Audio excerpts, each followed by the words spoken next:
மொத்தத்தில் எனக்கு என்ன மகிழ்ச்சினா, என் வேலையெல்லாம் திமுக எளிதாக செஞ்சு கொடுத்துருது எனக்கு. நான் ராத்திரி ஃபுட்பாலை பார்க்குறேன், காலையில் கோப்பா அமெரிக்கா பார்த்தேன். 27ஆம் தேதி அதுக்காகவே கடலூர் மாவட்ட சுற்றுலா கொடுத்த மாலைக்கு மாற்றி வச்சுருக்கேன். ஏன்னா காலையில் ஃபைனல் நடக்க போகுது அர்ஜென்டினாவுக்கும் சிலிக்கும். இதில் வந்து புலப்பம் என்னென்னா, இவங்களால தோத்துட்டோன்னு சொல்லி மாரடிச்சிட்டு இருக்காங்க கொஞ்சம் பேர். நான் அதாவது தன்வினை தன்னை சுடும் ஓட்டப்போம் வீட்டை சுடும்னு முதல்ல ஏற்கனவே நாங்கள் யாருக்கு கெடுதல் பண்ணணும்னு நினைக்கல. எங்களை கெடுதல் பண்ண நினைச்சா கேடு தானா வரும். இப்போ இங்கேருந்து 1-2 பேர் போகிறத பற்றியெல்லாம் நான் ஒன்றும் சொல்லலை. போய் அவங்க நல்லா இருக்கட்டும், அதை பற்றி ஒன்றும் இல்லை. தோல்வி நிரந்தரம். இன்னொரு தடவை அடி விழுந்து தோத்தா சில கட்சியெல்லாம் எந்திரிக்காது. கட்சிக்கு ஒரு வெற்றி கிடைக்கட்டும், அலையலையாவது கட்சியில் சேருவாங்க. நான் இப்போ எல்லா தொலைக்காட்சியும் பார்ப்பேன்னாலும் கூட நமக்குன்னு நம்ம செய்தி பார்க்க ஒரு தொலைக்காட்சி இல்லைங்கிற கவலை எனக்கே இருக்கிற மாதிரி கட்சி தொண்டர்களுக்கு எவ்வளவு இருக்கும். நான் முந்தி பார்ப்பேன், நமக்குன்னு உரிமையான தொலைக்காட்சினா நம்ம செய்தியெல்லாம் முழுமையாக வரும், அறிக்கை வரும். நம்ம நிகழ்ச்சி நடந்தனா அந்த பேச்சு ஒரு 2-3 நிமிஷம் போடுவாங்க. இப்போ நான் எல்லா தொலைக்காட்சியும் பார்க்குறேன், ஒரு 1/2 நிமிஷம். நான் எல்லாரையும் மதிக்கிறேன். இப்போ தம்பிகள் வந்தாங்கன்னா நான் பேட்டி கொடுக்குறேன், எத்தனை தடவை கேட்டாலும் கொடுக்குறேன். ரொம்ப மதிப்பேன் பத்திரிகையாளர்களை. நான் ரொம்ப அன்பாக நடத்தக்கூடியவன். பத்திரிகையாளர்களை மிக நிருபர்கள்ட்ட ரொம்ப மரியாதையாக நடந்து கொள்ளக்கூடியவன். ஆனால் செய்திகள் வந்து நம்ம இயக்க நடவடிக்கை அளவுக்கு செய்தி வர்றதில்லை. 1,00,000 பேர் கூடியிருப்போம், மறுநாள் செய்தியே இருக்காது. 200 பேர் கூடியிருப்பாங்க ஒரு கட்சியில், 300 பேர் கூடியிருப்பாங்க, பெரிய செய்தியாக இருக்கும். இதை பல ஆண்டுகள் பார்த்து பார்த்து அது வந்து பழக்கமாகி போச்சு எனக்கு. அதை கவலைப்பட்டு பிரயோஜனம் இல்லை. நம் மாநாடுகள்லாம் பல நேரங்களில் ஒரு வரி கூட வந்ததில்லை. 1,00,000 பேர் கூட மாநாடுகள். அண்ணா பிறந்தநாள் விழா மாநாடு திமுகவும் நடத்துறதில்லை, அதிமுகவும் நடத்துறதில்லை, நம்ம தான் நடத்துகிறோம். அண்ணாவுக்கு பெருமை, பெரியாருக்கு பெருமை சேர்க்கிற விதத்தில் நடத்துகிறோம். இப்போ காலையில் இப்போ எனக்கு எந்த தொலைக்காட்சி செய்தியை பார்க்கறதுன்னு அப்பப்போ கொஞ்சம் ஒன்றொன்னா போட்டு பார்த்துக்கிட்டே வர்றேன். இப்போ நமக்குன்னு ஒரு மதிமுக தொலைக்காட்சி வந்துட்டா, அப்போ காலையில் 7:30 மணியா 8 மணியா என்ன எத்தனை மணிப்பா? காலையில் 8 மணி செய்தி, மத்தியானம் 8 மணி, நண்பகல் 1:30 மணி, மாலையில் இரவு 8 மணி, பிறகு 12 மணி. ஓ, இப்போ எனக்கு என்னன்னா, நமக்கு அது ஒரு மாதம் 2 மாதத்தில் வந்துருச்சுன்னா நம்ம அந்த நேரத்துக்கு நம்ம செய்தி தவறாமல் வரும்னு பார்ப்போம். எல்லா செய்தியும் வரும். அப்படியா?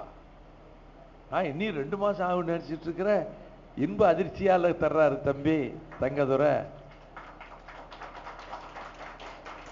நான் ஏற்கனவே ஒரு தொலைக்காட்சியில் ரொம்ப பாதிக்கப்பட்டதுனால நம்ம ஆட்கள் நீங்க ஒன்றும் பயந்துடாதீங்க, 10 காசு மட்டும் எதிர்பார்க்கல அவங்க.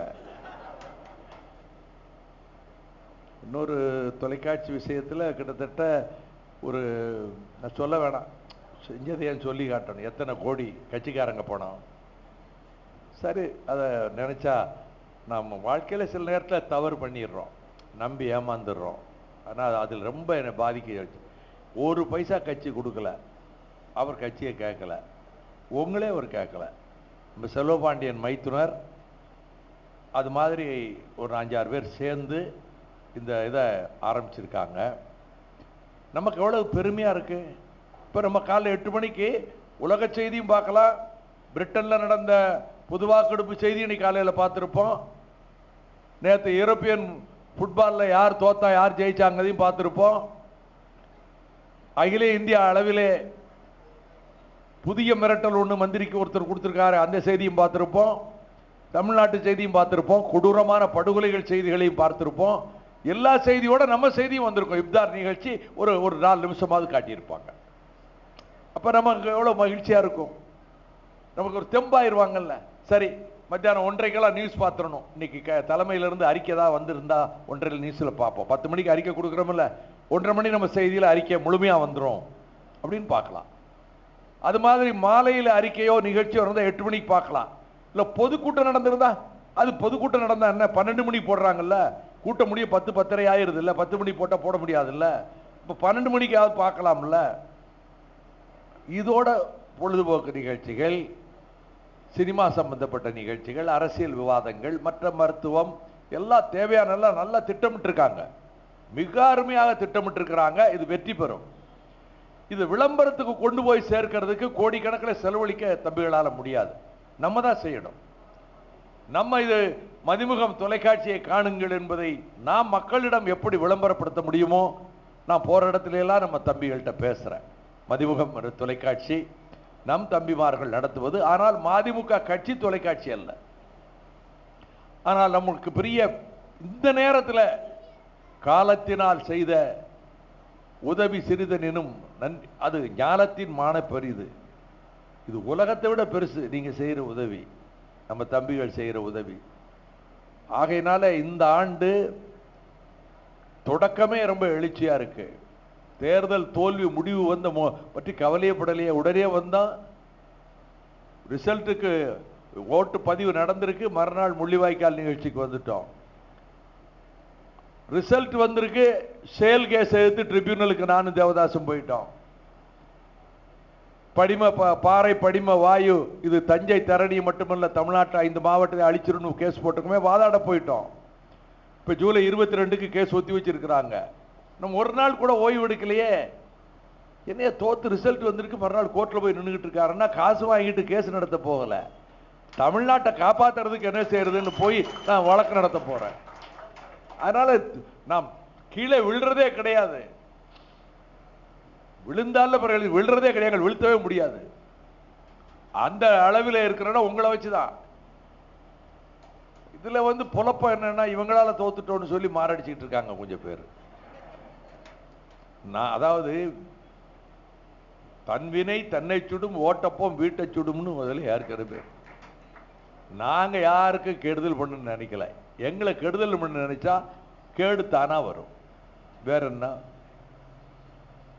இப்ப இங்க இருந்து 1-2 பேர் போறதை பத்தி எல்லாம் நான் ஒன்றும் சொல்லலை. போய் அவங்க நல்லா இருக்கட்டும், அதை பற்றி ஒன்றும் இல்லை. அதை பற்றி கட்சிக்காரங்களுக்கு தெரியும். நான் பேச விரும்பலை, அதுக்கு ஒரு முக்கியத்துவம் கொடுக்க விரும்பலை. ஆனால் அதிமுகவுக்கு போய் சேருவதற்காக முயற்சி செய்து, அந்த முயற்சிக்காக ஒரு பரிந்துரை செய்தவர் கடிதமே அதிமுக தலைமைக்கு போயிருக்கு.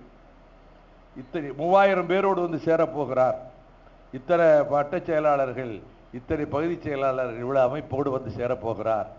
இவர் தான் தங்கம் கொடுத்தார், தங்க வாழ் கொடுத்தார், இவர் தான் வெள்ளி கொடுத்தார்னு போட்டு அதிமுக தலைமைக்கு ஒரு கடிதம் ஒரு முக்கியமானவர் எழுதியிருக்கிறார். கடித நகலே இருக்கு. அது எப்படி தெரியும்னா, ஒரு பத்திரிகை மூலம் தெரிய வந்தது. அங்கு கதவு திறக்கப்படவில்லை என்ற போது போயிருக்கிறாங்க. போய் நல்லா இருக்கட்டும். நான் அதை தான் சொல்றேன். ரொம்ப ஒருத்தரை பத்தி அதிகமா புகழாதீங்கன்னு சொல்றதுக்கு தான் கைதட்டு ரொம்ப அதிகம் இந்த கூட்டத்தில். எனக்கே பயமா இருக்கு. ரொம்ப புகழ்ந்தா அதுல நான் உண்மையா வேற எதுக்காகவும் இல்லை, தட்டி கொடுத்தா நீ கொஞ்சம் வேலை செய்வாங்களேன்னு புகழ்றது. இது தமிழர்கள் அந்த காலத்திலிருந்தே புலவர்கள் இப்படித்தான் செஞ்சிருக்காங்க. நீங்க பழையதெல்லாம் உயர்வு நவிர்ச்சி, 1 10ஆக்கி புகழ்ந்துடுறது. பழைய கவிதைகளே பாருங்க, தமிழ் புலவர்கள் சங்ககால பாடல்களிலேயே உயர்வு நவிர்ச்சி ரொம்ப இருக்கும். அது ஒரு ஊக்குவிப்பதற்காக சொல்றது. நான் எதுலையும் பஞ்சம் வைக்கிறது இல்லை. 2 பேரை பாராட்டின பிறகு இவரைத்தானே பாராட்டினாரு, நம்மளை பாராட்டலன்னு நினைச்சிருவாங்களோன்னு சொல்லி அவங்களையும் பாராட்டுறது. இதெல்லாம் தவிர்த்துக்கிடுங்கன்னு அவைத்தலைவர் துரைசாமி அண்ணன் ரொம்ப நாளா சொல்றாரு. யாரையும் ரொம்ப தூக்கி வச்சு பாராட்டிக்கிட்டு இருக்காதீங்க, எதுலையும் ஒரு லிமிட்டோட இருங்க. நான் இனிமே அதுல ஒழுங்கா இருப்பேன், நீங்க அதை பத்தி கவலைப்படாதீங்க, ஜாக்கிரதையா இருப்பேன். இப்ப ரொம்ப கவனமா அடி எடுத்து வச்சிருக்கோம். நம்ம தான் ஜெயிச்சிருக்கிறோம். போன வருஷம் ஆரம்பத்தில் இருந்த நிலைமையும் இந்த வருஷம் ஆரம்பத்து நிலைமையும் பாருங்க. போன வருஷம் இருந்த சூழல் எவ்வளவு மாறி இருக்கு. நம்மளை தவிர்த்துட்டெல்லாம் அரசியல் பண்ண முடியாது.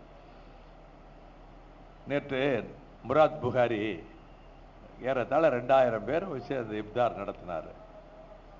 யாராவது இப்படி இல்ல, அவர் சவுண்டு விட்டுக்கிட்டே இருக்காரு, கண்டுக்கிட்டாதீங்க. இடையிடையே ஒரு சவுண்டு விட்டாரு. இப்போ ஒரு மைக்கில் எடுத்து பேசிட்டு இருக்காரு. நான் இங்க இருக்கிறேன்னு நினைக்காதீங்க. அந்த மூலையில யார் என்ன செய்யறா, அந்த மூலையில யார் என்ன செய்யறா, இவர் என்ன செய்யறாரு எல்லாம் பார்த்துக்கிட்டே இருப்பேன். இங்க மட்டும் இல்ல, மாநாட்டிலே பார்ப்பேன். அப்படி இருக்க போய் ஏன் கட்சியை காப்பாற்ற முடியுது? நெப்போலியன் ஏன் ஜெயிச்சான்னு ஒருத்தன் எழுதுறான். அவன் 1,00,000 பேர் கொண்ட படைக்கு உத்தரவிடவும் செய்வான். எந்த பீரங்கியினுடைய சத்தம் குறைவாக இருக்கிறது விட்டுருங்க ஒண்ணு வேண்டாம். அதெல்லாம் ஒண்ணு இல்லை. அவர் நம்ம நண்பர் தோழர், ஆர்வமா இருக்கார், அவ்வளவுதான். விட்டுருங்க. அதாவது இந்த பீரங்கி வெடிக்கிற போது சத்தம் குறைவாக இருக்கிறதுனா ஏதோ ஒரு போல்ட் வீக்கா இருக்குன்னு சொல்லி அதை கண்டுபிடிக்க கூடியவன் அந்த போல்ட்டை போய் டைட் பண்ணுவான் நெப்போலியன். ஒரு கட்சியை நடத்துகிறவன் கீழே கொடி கட்டி வந்திருக்கணும். நான் கொடியை கட்டி வந்தவன், போஸ்டர் ஒட்டி வந்தவன், தொண்டருக்கு கூட இருந்து டீ வாங்கி கொடுத்தவன், விடிய காலம் 4 மணி வரைக்கும் கட்சி பொதுக்கூட்டம் நடக்கணும், பொதுச் செயலாளரை கட்டில படுக்க வச்சு, பேச்சாளரை எங்க வீட்டு மாடியில் கட்டில படுக்க வச்சு கீழே நான் பாய் விரிச்சு படுத்து கிடப்பேன். வெற்றி கொண்டாடும் கட்டில படுத்திருப்பாரு, நெல்லை புகாரி கட்டில படுத்திருப்பாரு, நான் தரையில பாய் விரிச்சு படுத்து கிடப்பேன். அப்படி கட்சியை வளர்க்கிற காலத்துல அடிமட்டத்தில் இருந்து வந்தவனா.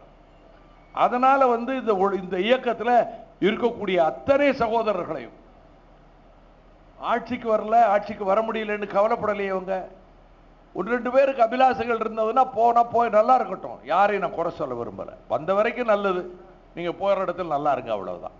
ஆனால் வளர்த்த இடத்தை இழிவுபடுத்தாதீங்க, இழிவுபடுத்தி சொல்லாதீங்க, அவ்வளவுதான். உங்களை வளர்த்த இடத்தை. ஆனால் அங்கே நம்பிக்கை வரணும்னா இதை சொன்னாதான் முடியும்னு நினைக்கிறாங்க. ஆனால் கட்சி தொண்டர்கள் ஆவேசமா இருக்கிறாங்க.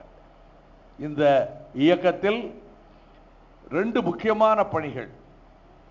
ஒரு நிகழ்ச்சின்னா வட்ட செயலாளர்கள் வரணும், வட்ட நிர்வாகிகள் வரணும். நானும் தமிழ் மரபனை வச்சு லிஸ்ட் எடுத்தேன், ஒவ்வொரு நிகழ்ச்சிக்கு யாரெல்லாம் வராங்கன்னு. அவரே அழுத்து போனார். வட்ட செயலாளர்கள் ஒரு நிகழ்ச்சி 3 மாசத்துக்கு ஒரு நிகழ்ச்சி நடக்குது, அதுக்கு எல்லாரும் வரணும். வட்ட நிர்வாகிகள் வரணும், பகுதி நிர்வாகிகள் எல்லாரும் வரணும். அது வந்தாலே போதுமே, நம்ம கூட்டம் அதே போதுமே, ஆயிரக்கணக்கில் வந்துருவோமே. இனி அதுக்கெல்லாம் செய்வோம். அதே மாதிரி நீங்க உடனே கூப்பிட்டா உடனே வருவாங்க. நம்ம இப்போ போட்டிருக்க பொறுப்பாளர்கள் தட்டி கழிக்க மாட்டாங்க. அது சுப்பிரமணியா இருக்கட்டும், நம்முடைய கலவகுமாரா இருக்கட்டும். இப்பொழுது திருவள்ளூர் மாவட்டத்தை கட்டி காத்து வந்து இப்பொழுது ஒரு பகுதி வடசென்னை மேற்கு மாவட்டமாக இருக்கிறது. அதற்கு ஆலோசனை சொல்லக்கூடிய இடத்தில் நம்முடைய டிஆர்ஆர் இருக்கிறார், நம்ம டிசிஆர் அவர்கள் அந்த மாவட்டத்துக்கு செயலாளர் பொறுப்பை ஏற்றிருக்கிறார்கள். அதை மத்திய சென்னைக்கு நம்ம ரெட்சன் அம்பிகாபதி இருக்கிறார். நல்ல டீம் ஃபார்ம் ஆயிருக்கு. அதை போலத்தான் காஞ்சி மாவட்டத்திலும். காஞ்சி மாவட்டத்தில் இன்னைக்கு ஒருவரை பொறுப்புல இருந்து எடுத்திருக்கிறேன். ஏன் எடுத்திருக்கிறேன்? கடையநல்லூர்ல நகர செயலாளர் 5 வருஷமா வேலை செய்யல, 6 மாசமா நீக்க சொன்னாங்க, நான் நீக்கல. 1 மாசமா சதன் திருமலைக்குமார் நீக்க சொன்னார், நீக்கல. முந்தா நாள் 4 நாளைக்கு முன்னாடி போய் திமுகவில் சேர்ந்து கடையநல்லூர் மதிமுக கூண்டோடு கலைந்ததுன்னு முரசொலியில பெரிய நியூஸ். அதுபோல காஞ்சி மாவட்டத்தில் திமுகவுக்கு போக வேண்டும் என்று அவர் நினைக்கிறார் என்று ஒரு மாதமாகவே செய்தி. இந்த ரிசல்ட் வந்ததிலிருந்து நான் 3 தடவை அவர்கிட்ட பேசி இருக்கிறேன். ஒரு திருமண வரவேற்புக்கு அவரே அழைத்து கொண்டு போனார், நம்ம மகிழ்ச்சியா இருந்தேன். ஆனால் கடந்த 2 நாட்களாக திமுகவுக்கு போகணும்னு எல்லாரும் அழைக்கிறார் என்கிற போது அங்கே இருக்கக்கூடிய தோழர்களே வருத்தப்படுகிறார்கள். அதனால் தான் இன்றைக்கு காலையில் அடிப்படை உறுப்பினர் இருந்து அவரை நீக்கி இருக்கிறேன். காஞ்சி வடக்கு மாவட்டத்திலே பொறுப்பாளராக இருந்தவரை, வேற ஒன்றும் காரணம் கிடையாது. ஆனாலும் அவங்க என்ன போட போறாங்க? மாவட்ட செயலாளர் தான் போடுவாங்க. திமுகவில் அதிமுகவில் சேர்ந்தா மாவட்ட செயலாளர் தான் போடுவாங்க. எப்படி இருந்தாலும் அதான் போட போறாங்க. இருந்தாலும் கூட நம்முடைய தோழர்கள் போறதுதான் உறுதியா தெரியுது இல்லை, எதுக்கு பொறுப்புல வச்சிருக்கிறீங்கன்னு கேட்கறாங்க. போட்டு நான் கூட நினைச்சேன், போறப்ப சீர்வரிசையோட போகட்டுமே, இந்த பதவியோட இவ்வளவு நாள் இருந்ததுக்கு ஒரு சீர்வரிசையோட நம்ம புள்ள புகுந்த வீட்டுக்கு போகுதே, அது ஒரு கௌரவமா போகட்டுமேன்னு நான் நினைச்சேன். அதெல்லாம் கூடாதுன்ட்டாங்க. சத்யாட்டையும் கேட்டேன், சரிதான்ட்டாரு. அவைத்தலைவரும் சரி சொல்லிட்டாரு. இந்த இயக்கத்தில் இனி எந்த சாதாரணமும் கிடையாது. இயக்கம் ஒரு கட்டம் இவ்வளவு தாக்கு பிடிச்சிட்டே இல்லை. நீங்களே எவ்வளவு தியாகம் பண்ணியிருக்கீங்க. கட்சிக்கு ஒரு வெற்றி கிடைக்கட்டும், அலையலையா வந்து கட்சியில சேருவாங்க. நீங்க உறுப்பினர் படிவம் கொடுத்து முடியாது, ஒரு வெற்றி மட்டும் கிடைக்கட்டும், அதுக்கு பிறகு 100 மடங்கு வேகமாக எந்திரிச்சு உங்களுக்கு சன்னால சந்தோஷமா இருக்கும். ஒரே ஒரு பயம், என்னப்பா நம்ம எவ்வளவு நாள் பாடுபட்டோம், ஜெயிச்சு வர்ற காலத்துல ஆளுயரமால பெரிய பட்டு பிதாம்பரங்களோட வந்து படகு கார்ல வந்தா கட்சிகள் எல்லாம் அவங்களுக்கு தானே இடம் கொடுக்கும்னா, இந்த வைகோ கிட்ட மட்டும் அது நடக்கவே நடக்காது. திமுக 89 ஆட்சிக்கு வந்தது, என் வீட்டுக்கு எல்லாரும் வருவாங்க. வைகோ சொன்னா முதலமைச்சர்ல இருந்து எல்லா மந்திரியும் கேட்பாங்கன்னு நினைச்சு எல்லாரும் வருவாங்க. கார்கள் வரும், எல்லாம் வரும் இருப்பாங்க. நான் யாரை பார்ப்பேன் தெரியுமா? ரொம்ப பஸ்ல வந்து அழுக்கு சட்டையோட நல்ல ட்ரெஸ் இல்லாத கட்சி தொண்டனை பூரா பார்த்து முடிப்பேன். அவன் திரும்ப அலைய முடியாது ஊர்ல இருந்து. இந்த கார் சௌரியத்தோட வந்து நம்மளாட்ட இன்னொரு மந்திரியை பார்க்க போயிடுவாங்க, அவங்களெல்லாம் கடைசியா பார்ப்பேன். பார்க்க முடியலன்னு ஒரு நாளை பார்ப்போன்றுவேன். இன்டர்வியூ வந்திருக்கு கவர்மெண்ட்லன்னா ஜெயிலுக்கு போன எல்லா பட்டியலும் என்கிட்ட இருக்கும், திவான் வச்சிருப்பாரு. போன் பண்ணி கேட்பேன், இந்த ஒன்றிய செயலாளர் பையன் இன்டர்வியூக்கு வந்திருக்கிறார், இந்த ஒன்றிய செயலாளர் போராட்டங்களில் ஜெயிலுக்கு வந்திருக்காரு. ஆமாண்ணாச்சு, இந்த போராட்டத்தில் வந்திருக்காரு. சரி, ரைட். சிறைக்கு போன குடும்பத்துக்கு மட்டும்தான் நான் சிபாரிசு பண்ணேன் திமுகவில். அதனாலதான் திமுக ஆட்சியை கலைச்ச போது 3000 பேர் என்னோட கைதானாங்க. அவங்களே சொன்னாங்க, நீங்க கட்சியை காப்பாத்துனீங்க, கட்சி தொண்டனை மதிச்சீங்க, ஜெயிலுக்கு போன தொண்டனை மதிச்சீங்க, உழைச்ச தொண்டனை மதிச்சீங்க, எங்களுக்கு யாரும் சிபாரிசு தேவையில்லை, நேரா உங்ககிட்ட வருவோம், உங்களுக்கு எங்களை எல்லாரையும் தெரியும், அல்லது ஒரு பேரேடை எடுத்து பரட்டுவீங்க, எல்லா பேரேட்லையும் ஜெயிலில் இருந்த உங்க பேரு கையெழுத்து முகவரி இருக்கும், அதை பரட்டி பார்ப்பேன். நானே கடிதம் போட்டிருப்பேன், ஜெயிலில் இருந்து வந்த உடனே நான் கடிதம் போட்டிருப்பேன், கடிதத்தை கொண்டாந்து காட்டுவாங்க, அது அத்தாட்சி நீங்க சிறையில் இருந்தீங்கன்னு. அப்போ உழைச்சவனை மதிக்கணும், அவன் எதையும் எதிர்பாராம கட்சியை காப்பாற்றி இருக்கிறான். அதுபோல இந்த இயக்கத்துக்கு உழைக்கின்ற உங்களுக்குத்தான் முதலிடமே தவிர இந்த இயக்கம் எவ்வளவு உயர்ந்த இடத்துக்கு வந்தாலும் இந்த அஸ்திவார கற்களை ஒருபோதும் மறக்க முடியாது. ஆகையினால எனக்கு உங்களிடத்துல நான் இப்பொழுது ரொம்ப மகிழ்ச்சியா சொல்றதெல்லாம், இந்த உள்ளாட்சி தேர்தலில் ஜெயிக்க முடியுமா? அந்த சிஐடியு ஜெயிச்சிருச்சே, ஒவ்வொரு உறுப்பினருக்கும் ஓட்டுக்கு பணம் கொடுத்தாங்க. திமுக அண்ணா திமுக 2 பேர் ஆளுக்கு 2000 ஓட்டு வாங்கி சிஐடியு நம்ம விடுதலை சிறுத்தைகள் நம்ம மதிமுக ஆதரிச்சு 4500 ஓட்டு வாங்கி நெய்வேலி தொழிலாளர்கள் மத்தியில் இதுவரை திமுக பொறுப்பில் இருந்ததை கைப்பற்றிட்டாங்களே 4 நாளைக்கு முன்னாடி. அதுபோல நீங்க செய்ய முடியும். என்ன சொல்லணும் தெரியுமா? நேத்தாதான் அம்பியாதிட்ட சொன்னேன், தெருவில் போய் நீங்க ரூபா வாங்குங்க, ரூபா 1000 கொடுப்பாங்க 2000 கொடுப்பாங்க, ஆனா வீட்டு வாசல்ல ஒரு வீடு கட்டணும்னா நீங்க வீட்டு வாசல்ல ஒரு லோடு கொண்டாந்து போட்டா 10,000 கொடுத்தா தான் நீ வேலை செய்ய முடியும்னு கவுன்சிலர் இருந்து மிரட்டல் வரும். அல்லது நீ என்ன காரியம் செய்யனாலும் கவுன்சிலருக்கு 10,000 கொடுக்காம ஒண்ணும் நடக்காது. இன்னைக்கு 1000 ரூபாய்க்கு நீ ஓட்டு போட்டேன்னா நீ நிம்மதியா இருக்க முடியாது. உனக்கு பைப் தண்ணி வரலையா, நீ கவுன்சிலர் போய் கேட்க முடியாது. இதைத்தான் சொல்லணும், நீங்க ரூபா வாங்கிக்கிடுங்க, ஆனா உழைக்கிற கவுன்சிலர் வேணும்னா எங்களுக்கு போடுங்க, எங்க அடிக்கு போடுங்க. நீங்க போன் பண்ணா வந்து நிப்போம், 10 காசு கேட்க மாட்டோம். 5 வருஷத்துக்கு உங்களுக்கு வேலை செய்யறதுக்கு, ஏன்னா எம்எல்ஏ விட கவுன்சிலர்கள் தான் டைரக்டா ஒர்க் பண்றவங்க. நீங்க மக்கள்கிட்ட போய் இது நல்ல மனசுல பதியும்படிப்பா சொல்லி இளைஞர்கள் போய் சொல்லுங்க, எங்க கவுன்சிலர் ஜெயிச்சா உங்களுக்கு என்ன பிரச்சனை, எல்லா வீடுகளில் பிரச்சனை இருக்கும். கரண்ட் பில் கட்டுறதுல இருந்து கரண்ட் கட் ஆகுறதுல இருந்து அந்த பகுதியில் 108 பிரச்சனை வரும்.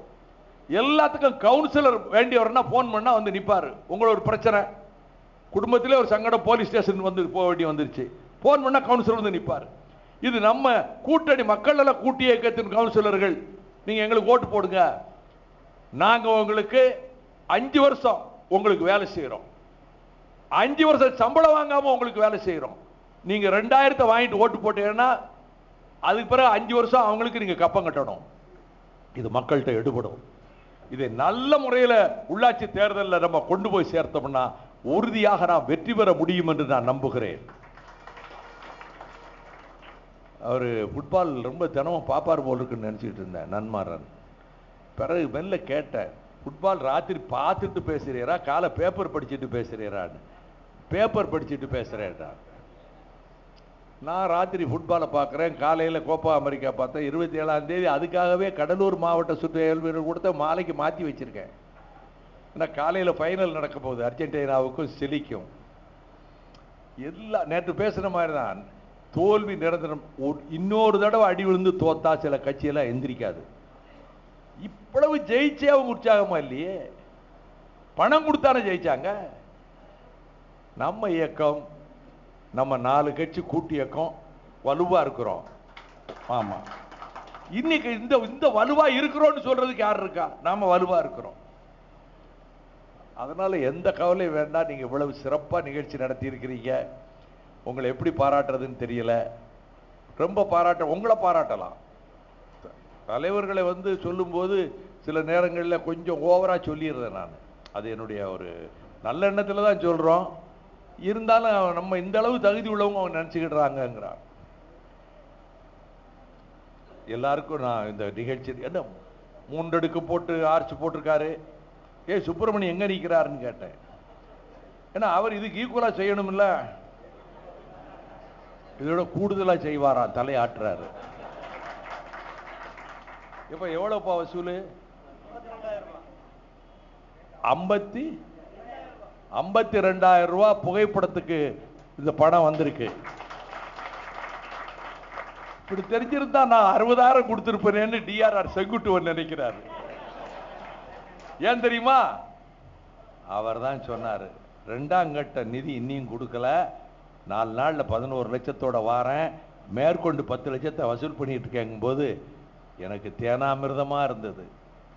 என்ன செகண்ட் ரவுண்டு தாரேன்னு சொன்னாங்க. நான் குறை சொல்லலை, மாவட்ட செயலாளர் முடிஞ்சிருக்காது. ஆனால் நம்ம டிஆர்ஆர் செங்குட்டு நேற்று வரும்போது இந்த 2வது விட்டு போன நிதி கொடுத்த போக அடுத்த 2வது தவணை சொன்னல 11 லட்சம் கொண்டாந்து கொடுத்துட்றேன், மேற்கொண்டு 10 லட்சத்தை நான் எப்படி வசூல் பண்ணுவேன்னாரு. எனக்கு அதை கேட்ட உடனே எனக்கு அவ்வளவு மகிழ்ச்சி. இவ்வளவு பெரிய தொகையா தெரியுது எனக்கு. நீங்க கொடுத்துருக்கிறது 52,000னா அதை 5 லட்சமா நினைச்சுக்கிட்டு தான் போறோம். சங்கொலியில கரெக்டா போட சொல்லிட்டேன், எந்தெந்த மாவட்டம் புகைப்படத்துக்கு. இது கட்டாயம் இல்லை, பொன்னாடை வாங்கி 200 ரூபாய் செலவழிக்காதீங்க, போட்டோ எடுக்கணும்னா 100 ரூபாய் கொடுங்க. அதான் நான் கேட்டேன். அது அவங்க மனசு சக்திக்கு மீறி கொண்டாந்து கொடுக்குறீங்க. 1000 ரூபாய் உங்க வீட்டு செலவுக்காகும், அதை கொண்டாந்து என்கிட்ட கொடுத்துட்டு போறீங்க. இந்த கட்சியை நீங்க தானே உருவாக்குனீங்க, கட்சியை காப்பாத்துறீங்க, உங்களை வச்சுதானே கட்சி. அதனால நம்மை பொறுத்தவரை நான் நேற்று சொன்னேன், நம்ம சேவை செய்யறதுனால நினைக்கிறான் இது தர்ம தரிசனம் மாதிரி. இவங்க ஓட்டே போடாட்டாலும் சேவை செய்வாங்க, வெள்ளத்துக்கு சகதி அள்ளுவாங்க, சேர் அள்ளுவாங்க, உழைப்பாங்க. இவங்களுக்கு எதுக்கு போடணும்னு நினைக்கிறாங்களா? மனசு மாறிடும். மலையாளம் ஏதாவது கொண்டாந்து கொடுப்பாருன்னு பார்த்தேன், வரலையே. சும்மா கேலிக்கு சொல்றேன், எப்பயும் கொடுப்பாங்க.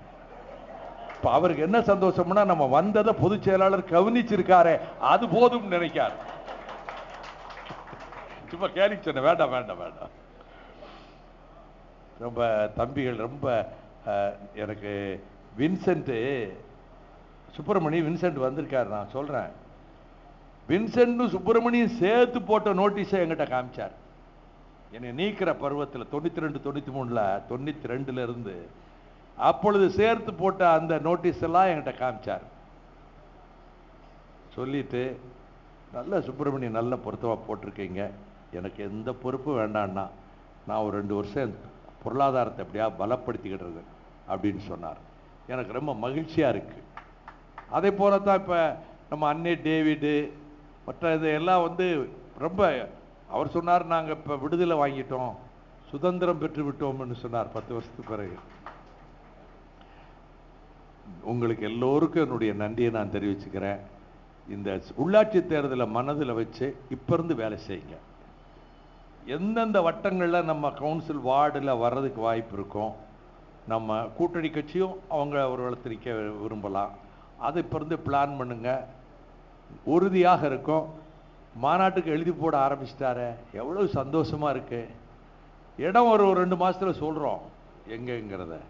இடத்தை மட்டும் விட்டுட்டு எழுதி போட ஆரம்பிச்சிட்டீங்கல்ல, அதுக்கு கோவிந்தராஜுக்கு நான் பாராட்ட தெரிவிச்சுக்கிறேன்.